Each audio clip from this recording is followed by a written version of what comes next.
So a lot of people are having Ascension symptoms and they're being diagnosed with a whole bunch of crap.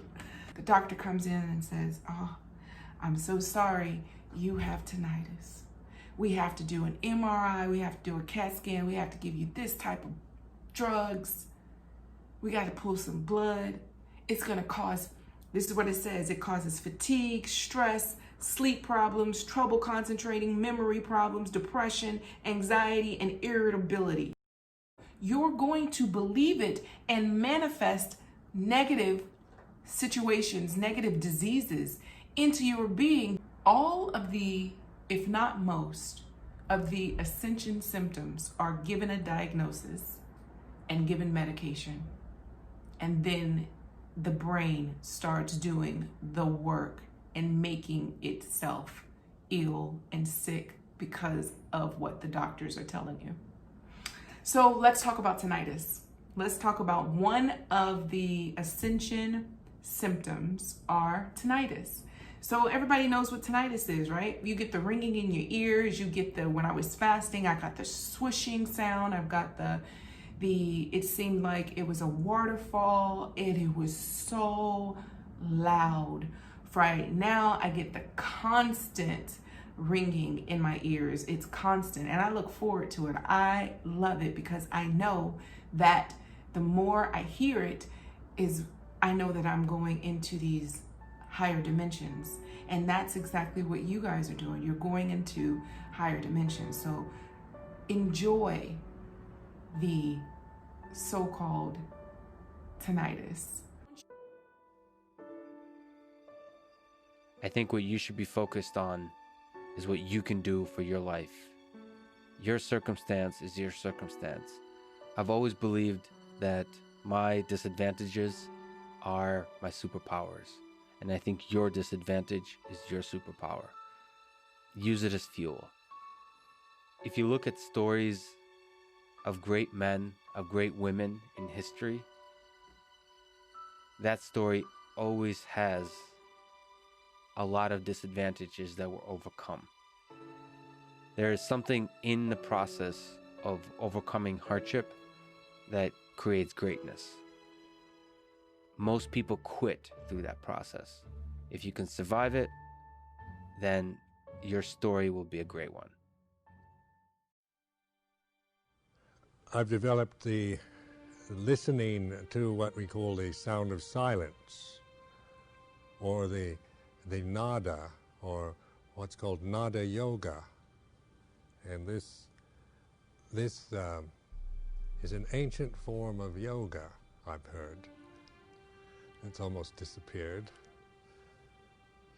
And I discovered it quite just on my own, really, before I knew that it had a name. And this was my first year as a monk in Thailand. I'd find that I'd be hearing this kind of high vibrational sound, almost like an electronic sound as a kind of background. And of course, I thought it was, I didn't quite know what it was, thought it was some kind of maybe something wrong with my ears. But the thing was that it seemed to be have a continuous quality to it, and the fact that when one paid attention to it, it helped to calm and to center, to ground oneself a lot.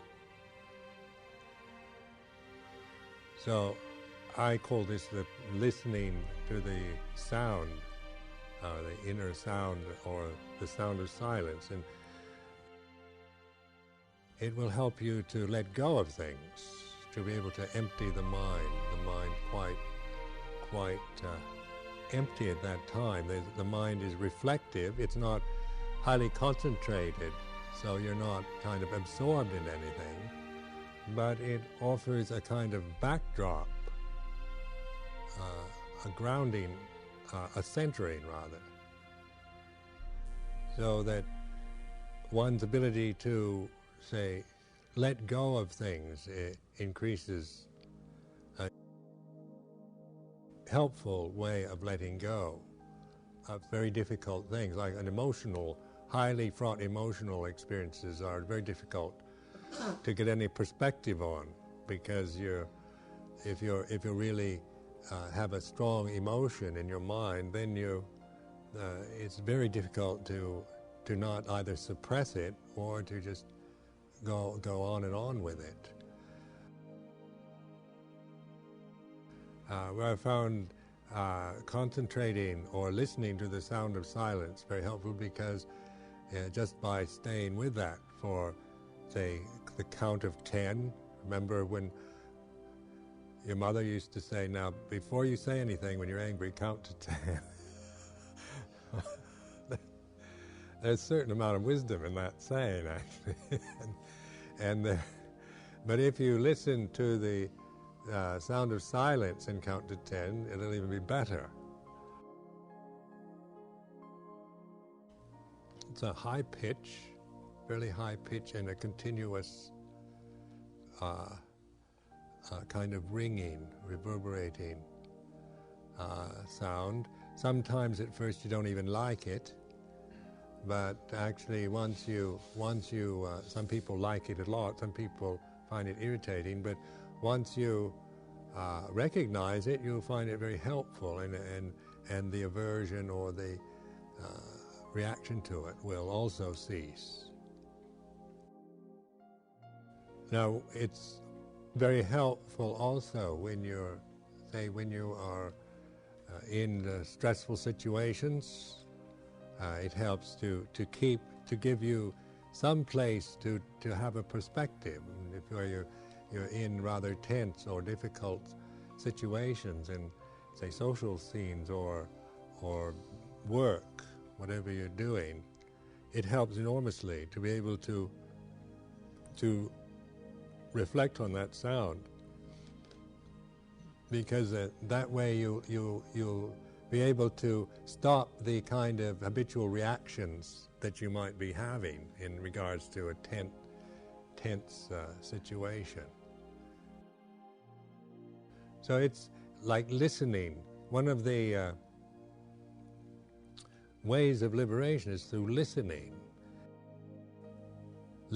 to the inner voices, the whispers and the whines and the complaints that go on in the mind. Listening to them is a practice of listening to the inner voices, so that you're hearing what they say. You're not just reacting to them. You're not believing them, or you're not denying them. You're listening, and you see that they arise and they cease. If you listen to the inner voices and the conditioned mind that gets triggered off at certain moments, you'll be listening to different personalities, different qualities of emotion that arise and cease in the mind. And what is left when they cease, the sound of silence still remains. After all the dramas, the melodramas, the angels and demons, and the whole range of characters that can arise and cease in one's own mind, when they've all ceased, there's still the reverberating nada. Now, nada means sound in Sanskrit. In Spanish, it means nothing. So it has significant meaning both in Spanish and in Sanskrit. The sound of silence. Because the buzzing is, in all reality, just a really high vibration that is rewiring our nervous system. So it's a really great thing to have this. It's a really divine gift. It's like a divine intervention in your being, because it's helping you to raise your vibration. It's literally, like I said, it's rewiring your whole it's like rewiring just the way you think. It's like really, it's actually taking a lot of the noise and a lot of the clutter and a lot of the just, incessant thinking. It's taking that and lowering the volume on it. And it's bringing you into a space of more clarity, a space of more, you're just more going to be more in tune with the vibrations all around you.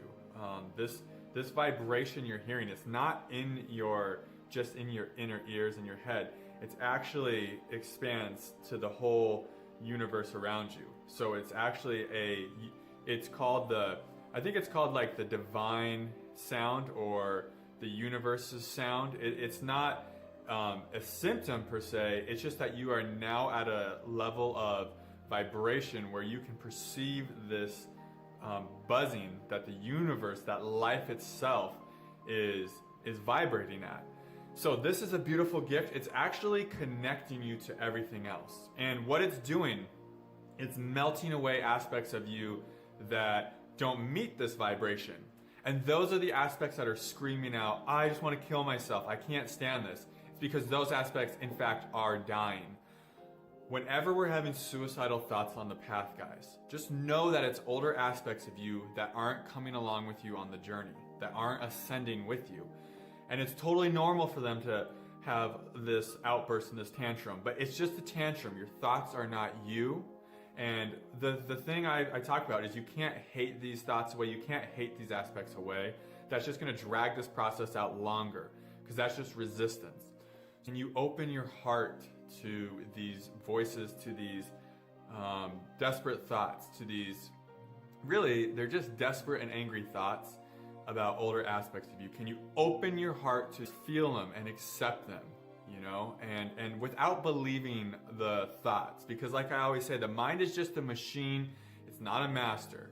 So they're not your higher self. They're not who you're becoming. So can you just accept them, show this aspect of yourself some love, and then it will integrate so much faster. Because when we can love something, when we can love an old pattern, an old aspect of ourselves that we've evolved beyond, then it no longer has anything to teach us, and it can release and integrate into our being. So that's the part I want to make clear, is that this is not a negative thing. This is not something to be worried about, and this is something over time that your relationship with it will change. I remember when I first awakened the Kundalini, the buzzing drove me insane. I didn't know I was having a Kundalini awakening, of course. So I thought, I listened to binaural beats a lot. I literally thought the binaural beats had done something destructive to my brainwaves that had caused so much buzzing in my head. It was so loud and pronounced. I couldn't escape it, and it was jarring, it was just jarring. I remember sometimes I would literally just scream. I would just scream, and I couldn't take it, and I was resisting it, and I just wanted it to go away. And of course I was believing all the negative thoughts about it, and I didn't have any perception or any clarity on what was really happening. But over time, as my Kundalini process evolved and matured, the buzzing, to this day, right now, I still have a buzzing. I find it very comforting. I find it very welcoming, very soothing. I find it relaxing. I find it, I'm connected to everything that is. It's all right. Or I sometimes think, there's the Kundalini. She's with me. She's healing me. The divine is with me. The divine, like in my toughest times to this day, whenever I'm having a rough time going through some purges or whatever, I'll just lay down, I'll close my eyes, feel into the buzzing, and get really, really still with it. And listen to it, and just allow your mind to go blank. And listen to the buzzing. Without any resistance, without wanting to get rid of it. Without trying to make it go away.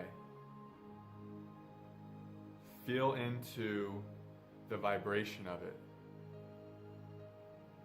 And just allow yourself to empty out and to connect with the spaciousness that the buzzing is happening within.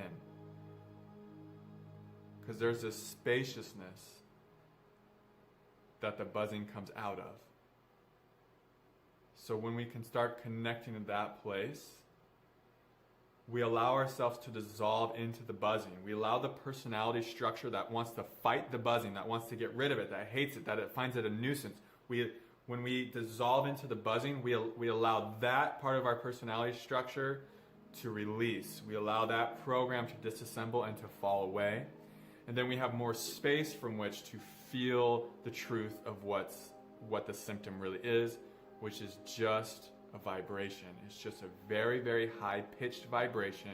So like I said, early in my awakening, this buzzing was one of the more annoying and frustrating symptoms that I had to deal with. But then over time, that started lessening as I started learning what I'm sharing with you here, that it's actually a really good thing, and that it's just, because it's never, if you notice, it never obstructs your ability to hear anything.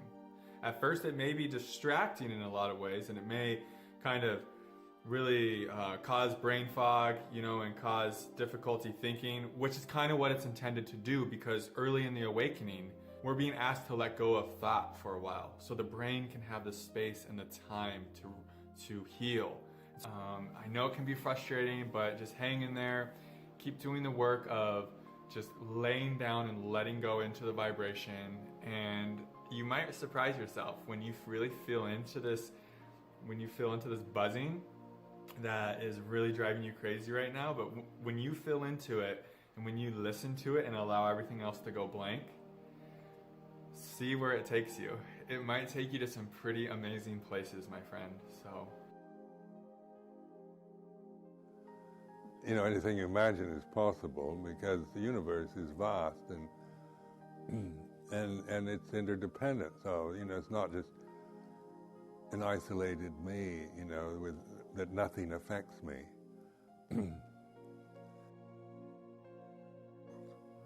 But even in your most miserable states and restless mental states, there's always this reflective ability. It's like this.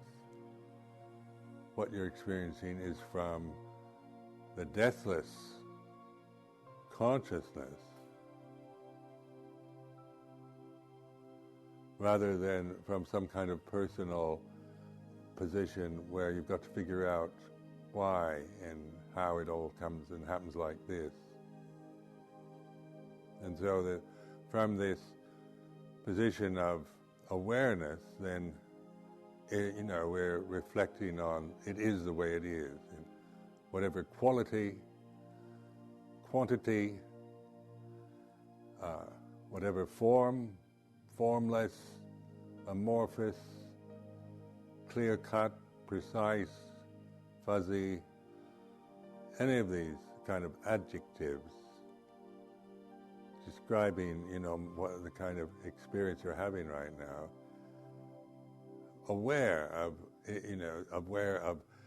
the aramana, the puto, aware of the Dhamma.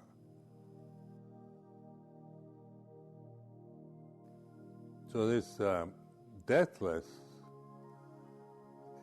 consciousness, awareness, this aligns itself. These terms are pointing at just this simple reality of attention, relaxed attention, which is not fixed on anything. It's not attached.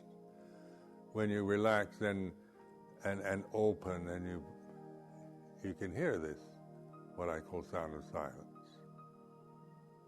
And this awakened attention, then, your relationship to dukkha is one of awareness, not of ownership of that dukkha.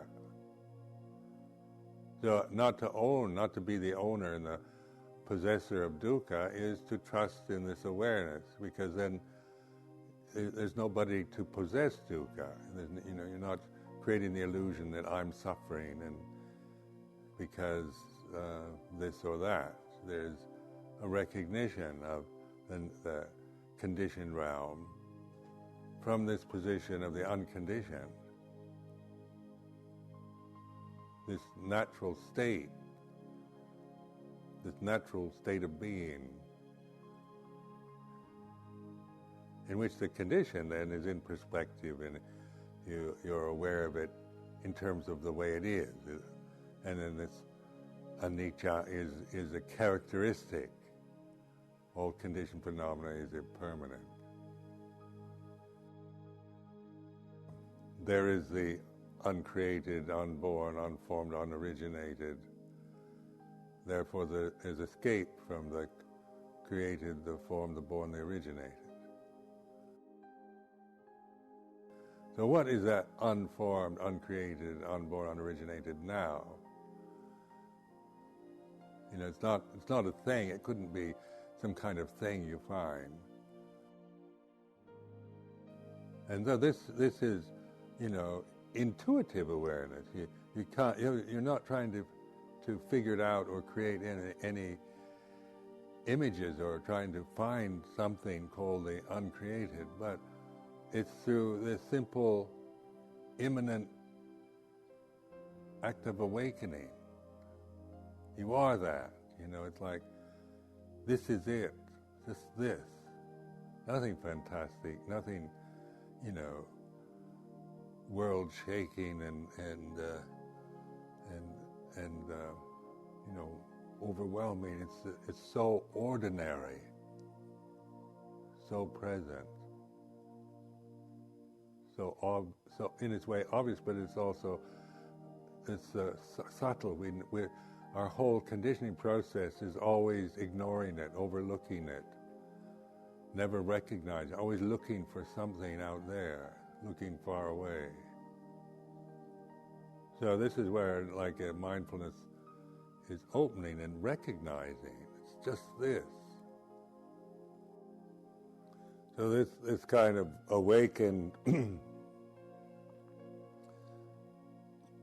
knowing, you know, to the world seems worthless. You know, worldly values are about extremities, success and happiness, and, you know, becoming somebody, being special, not being ordinary. So it seems worthless in the worldly terms. But then, even though it seems worthless, you know, when you recognize it, it's priceless. Priceless. There's no way you could, you know, it's you couldn't buy it. It's beyond, you know, even, you know, no matter how wealthy, all the money in the world couldn't buy this. It's beyond price. And yet, in terms of worldly thinking, it's worthless. This is a reflection. I like to see these two words, worthless and priceless.